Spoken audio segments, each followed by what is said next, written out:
Arcus 2. I am going through some past scribblings and the notes of the previous unknown occupants, and I realize I should at least try to organize them. Reading these notes, I decipher several voices who I am aptly calling the unknown few, who like myself had a fixation with the entity, and who like myself had an ability to experience the memories encoded in the fog. I will include my past scribblings and number them as best as I can, referring to them as notes obscura, or just obscura, to try and piece together how long I've actually been here. I think I may have found my first ramblings amongst the half-destroyed journals of the unknown occupants, who struggled with infinite possibilities of whiling away the time except the one they probably miss the most, the one I miss the most. Friendship, companionship, sitting with my father drinking whiskey and watching the ancients swim across the night sky, or just losing time with a friend in a hearty conversation about the merits of art, music, laughter, and stories. All I have now are the memories of others, second-hand experiences that constantly remind me of things lost and half-remembered.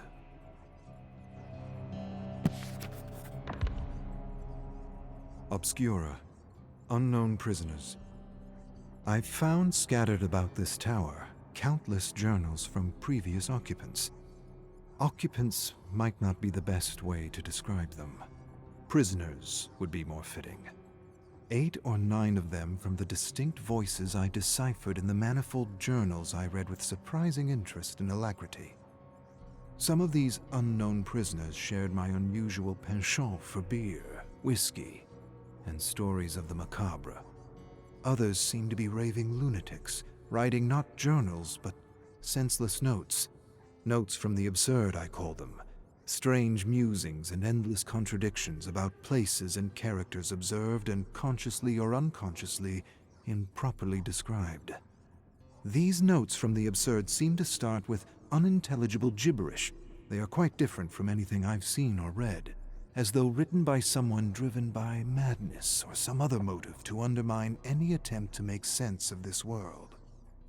Along with the notes, I found illustrations and survivor statements from police files, and thousands of short stories in a dark chamber in the basement. They had been piled up and set ablaze, but quickly extinguished with some sort of a putrid rotting sludge. I cleaned the chamber and stacked all the stories in piles to go through and organize at a later date. For the time being, I see no reason to remove them from what I am now calling the Chamber of Blood.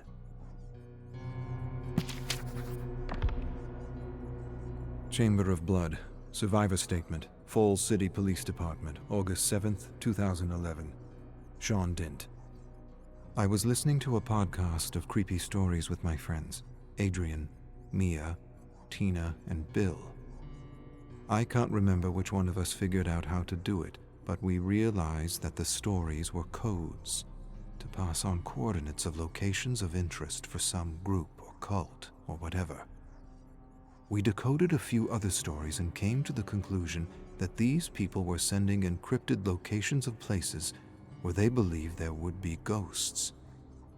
We didn't buy any of that paranormal crap, and we were just having fun drinking and decoding the stories and looking up the places on satellite maps. But when the coordinates of one story turned out to be close to us, we thought we could check out the place for fun.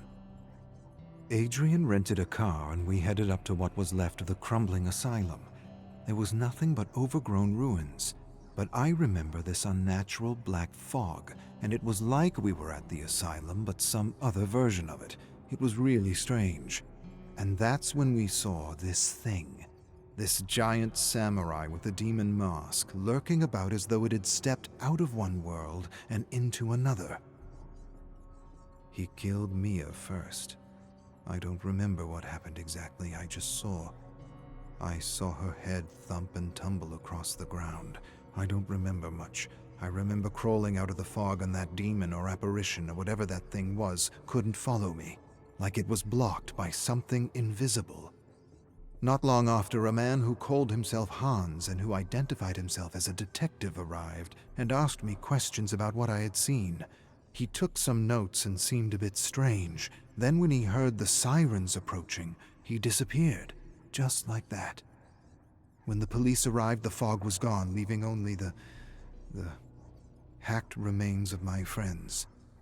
And now I'm here, and you're telling me that you don't know who that detective was and that you want me to show you how to crack the code of the podcast.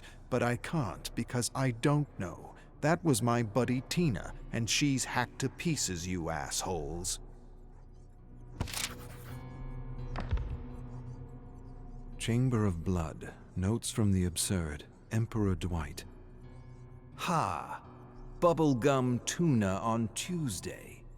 Sir Regal Dwight, in a thicklish purple robe and golden crownee, steps out into the courtyard and greets all the peasants with good words and pizza. The kingdom cheers and roars. Chamber of Blood. Harbinger of Hell. Evil Eyes. 1. Hattie Kaur lifted her chai tea, let the steaming, spicy cardamom and cinnamon elixir soothe down her throat, and set down her stainless steel cup in the small tubba near her ancestral village of Mohi. The tea warmed her insides, yet she shivered cold with a nameless terror that mocked and poked at her like a formless apparition, reminding her that all wasn't what it seemed, and that there were nameless things that went bump in the night. Ever since Hattie could remember, she had seen and heard things beyond the veil, and she even had vague recollections of the day her parents disappeared while they were vacationing when she was 5 years old. She remembered the whispers, the approaching darkness, and the sense that somehow they were in another reality. She didn't remember much about that time, but she remembered being taken in by her French-Canadian godparents, the Roi, who raised her with their son, Jordan.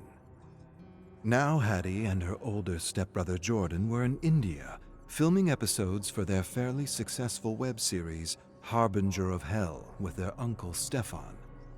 A fan had sought them out after having watched one of their episodes about interdimensional overlaps which Hattie could sense, feel, and even explore if her focus was right and she was able to tune in, as she so often described her process. As their luck would have it, this mysterious benefactor had funded an entire expedition all over the world, giving her brother and uncle access to countless remote and classified areas of known paranormal activity and unexplainable disappearances. Hattie sipped her tea, listening to the villagers speak a language that reminded her of her disappeared father, and she suddenly heard a familiar voice and Quebecois accent that stood out from the rest, calling out her name. A moment later, Stefan entered the tubba with Jordan. "I found the site of the massacre," Stefan said. "Finish your tea and let's get out of here." Hattie sprang to her feet and followed her uncle and brother into the scorching hot day. Chamber of Blood. Harbinger of Hell. Evil Eyes. 2. The thugs were ambushed in the valley near the ruins of the old signaling fort, a turbaned man with a beard said. "I'm not sure what you hope to find here. Most stay away from this place like the plague." He stared at the older teens as if they were mad.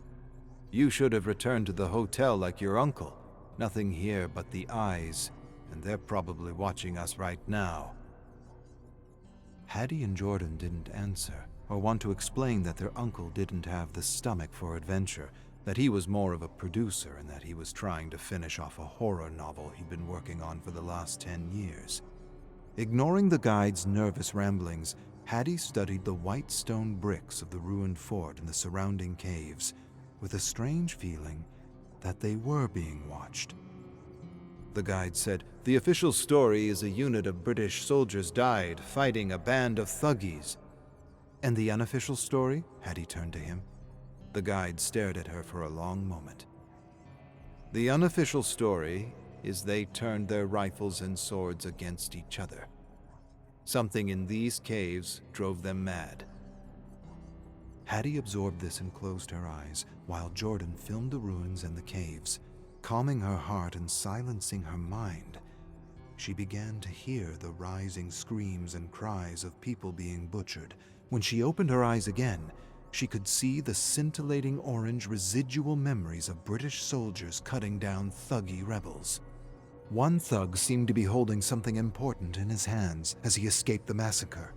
She walked through residual memories and approached the thug, staring at a piece of broken pillar in his hand. The thug desperately clambered over the rocks and rubble, charging into a nearby cave with the soldiers in hot pursuit. Jordan stepped up behind her. "Did you see anything?" Hattie nodded and pointed at the cave the thug had run into.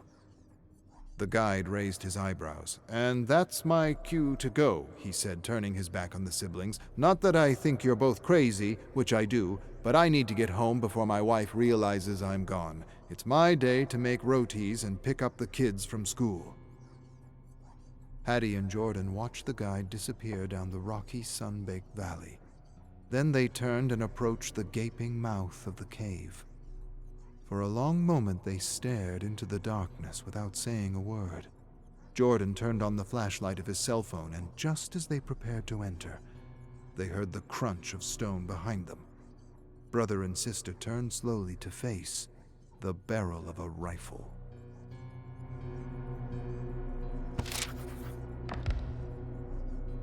Chamber of Blood, Harbinger of Hell, Evil Eyes, 3. Three men speaking an ancient, unknown language forced Hattie and Jordan through the dark and seemingly endless cave with flickering flashlights to illuminate the way. Somehow these captors knew Hattie had a gift and were barking orders for her in broken English to lead them to the place where the thuggy rebel had hidden the relic. She didn't recognize her captors, but it wasn't the first time someone had forced her to find something with her special abilities. Hattie followed a trail of residual memories and whispers only she could see and hear. She could sense they were walking through an overlap of realities which heightened and reinforced her abilities in an inexplicable way. She followed the scintillating orange trail and froze when the residual soldiers suddenly disappeared. Then she started when the soldiers blinked back into existence, and she heard desperate screams as something she couldn't make out attacked them. "What is it?" one of her captors asked. "She's seeing something," Jordan said. "Let her do her thing." "This had better not be a trick." Hattie watched the indiscernible creature rip the soldiers into an unrecognizable mess of flesh and gore.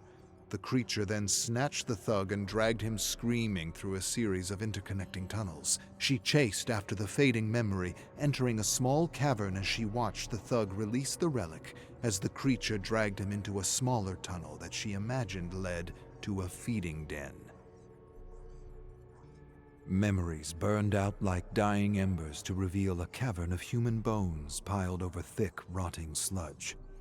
She winced at the stench of fermented organs and fluids and waved a cloud of flies away from her face.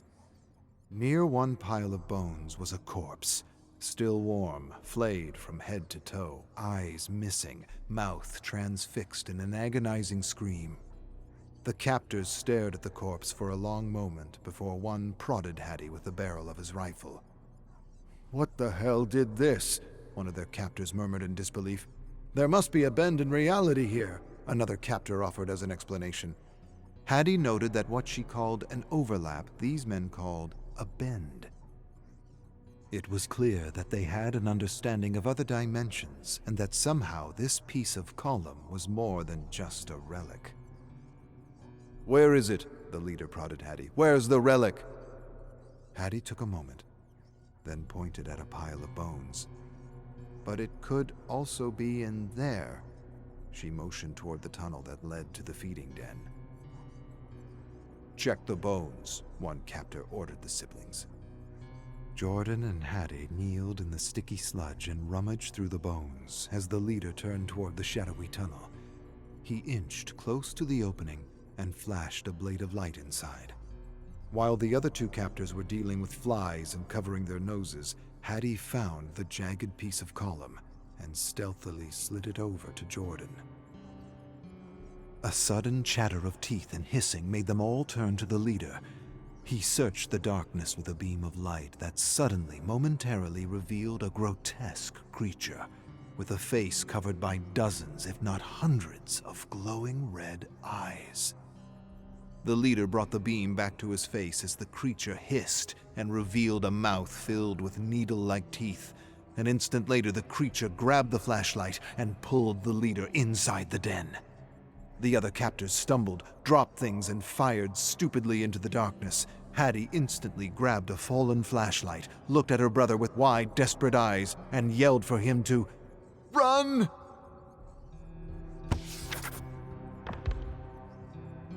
Chamber of Blood, Harbinger of Hell, Evil Eyes, 4. Jordan and Hattie rushed through the cave with the screams and cries of dying brutes echoing through the bowels of the mountain. What was that thing? I didn't get a good look, and I don't really want to, Hattie yelled, and she could see the sunlight ahead, but sensed they wouldn't make it. Keep going, she yelled, and turned to face the darkness with only a flashlight. The hissing and crumbling faded to silence. She had no idea what she was going to do next. She narrowed her gaze, waiting. Teeth suddenly chattered, and 100 red eyes bore down on her. Hattie inched back and fell to the ground beside a skeleton holding a kukri in one hand and a revolver in the other. She instantly wrenched the weapons out of its bony hands and clambered to trembling feet. The creature approached, slowly, hissing and chattering, its terrible eyes fixated on her. She stared at long arms and fingers with claws like knives. She lifted her arm and aimed the revolver at its head. Then she pulled the trigger and nothing happened. 100 eyes stared down at the revolver, then back at her. Shit. The creature hissed, then attacked with a roar. Hattie evaded. Terrible claws swished overhead and hit the wall. Bits of rock and stone rained over her. Covered in debris, she sprang up and ran, with the creature in pursuit. She turned in the gathering dust and instinctively felt the attack before it came, as she often did. With one quick thrust of her arm, the blade of the kukri severed the hand. The creature shrieked something terrible. Hattie seized the opportunity to sever the head, but the creature lunged away and the blade hit the stone wall. The kukri vibrated out of her hand, and she dove to the ground as the creature charged her. Tumbling away, Hattie instinctively grabbed a slab of stone. The creature attacked and missed, hitting the wall. Without hesitation, Hattie smashed the slab over its bewildered head with a terrible crunching sound she wouldn't soon forget. The creature collapsed, and Hattie, adrenaline rushing, bludgeoned the head and eyes. When there was nothing left but a sticky, warm pulp, she released the gore-covered stone and fell back on her haunches to gather herself. But no sooner did she relax than she heard the rising crescendo of chattering teeth echoing through the darkness. With an almost defeated sigh, Hattie staggered to her feet. White fear flashed through her mind as the chattering and hissing grew louder and louder. Teeth clenched as thousands of red eyes flared up in the inky blackness of the cave. She backed away slowly, then spun on her heels and ran.